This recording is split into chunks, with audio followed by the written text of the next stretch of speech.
Cucuza squash. Gonna just starting to form. It's a bunch of little teeny ones, but there's another one over here that you can clearly see. There's another one. I just pollinated that one a little while ago, so she's ready to go. See, like you can see in the joints, you get some little teeny ones, but this plant's young. In no time, this will be loaded with cucuzas, just hanging down, just like this one here. This one here will grow to close to 2 feet long. I'm probably gonna harvest them when they get to be about 18 inches. Over here we have a squash. Just the straight neck squash here. Let me go ahead and take him off.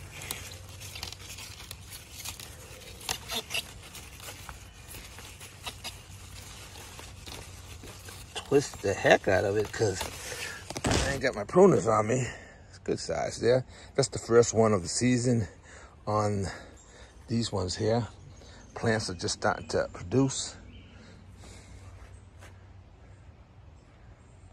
Cushion squash is really starting to take hold now on top of this trellis.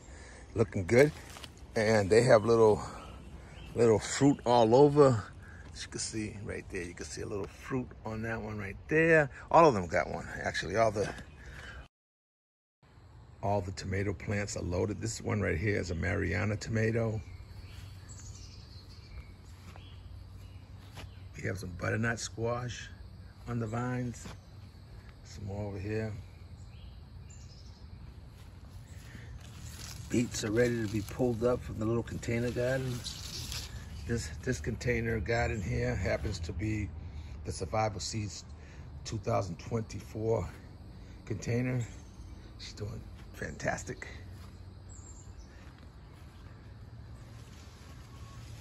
And as you can see over here, in this garden over here, it's just lush with growth. I've been eating a lot of round zucchinis. They're so delicious. That's my to-go-to zucchini now for on now. Lots of tomatoes. This one right here is the Jubilee tomatoes.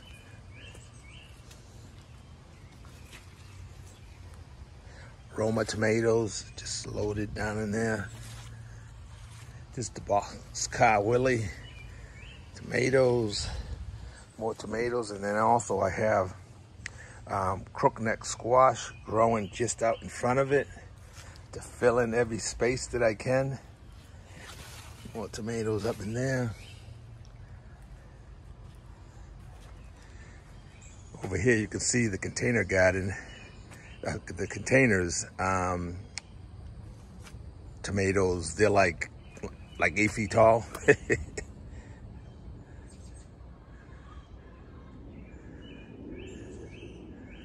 Yeah, they're like 8 feet tall. Fence is 6 feet and 6'5", and tomatoes are like 2 feet over it.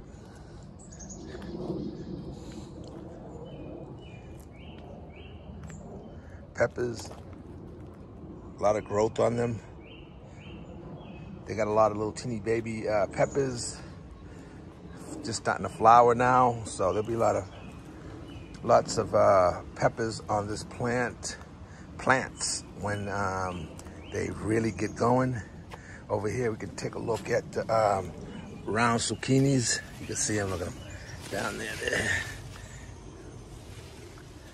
They're definitely my to-go-to. Now you can see all the cucumbers. Cucumbers are growing everywhere on these vines here.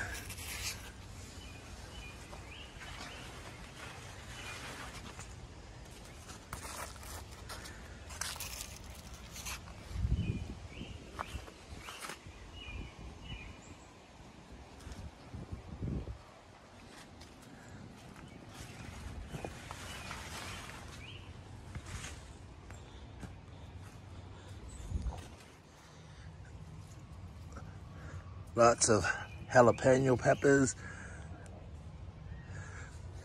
what I really can't wait on is this right here. I can't wait for it to get loaded down with beans just hanging down from everywhere. It's gonna be very attractive.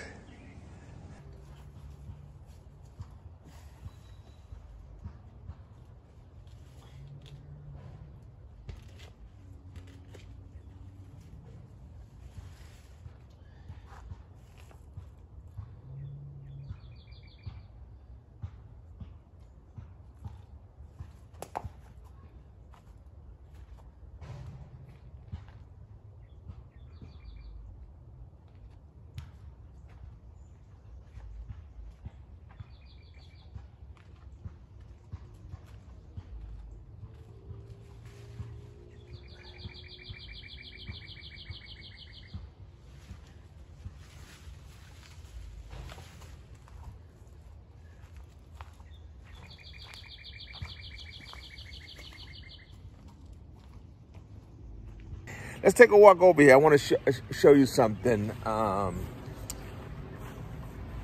with the spraying that I did and the recovery of the plants since I sprayed that neem oil over there.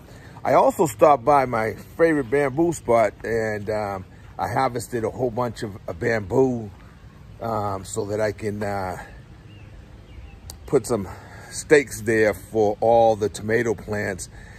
This indeterminate tomatoes are gonna grow very tall, so I went and got some more bamboo.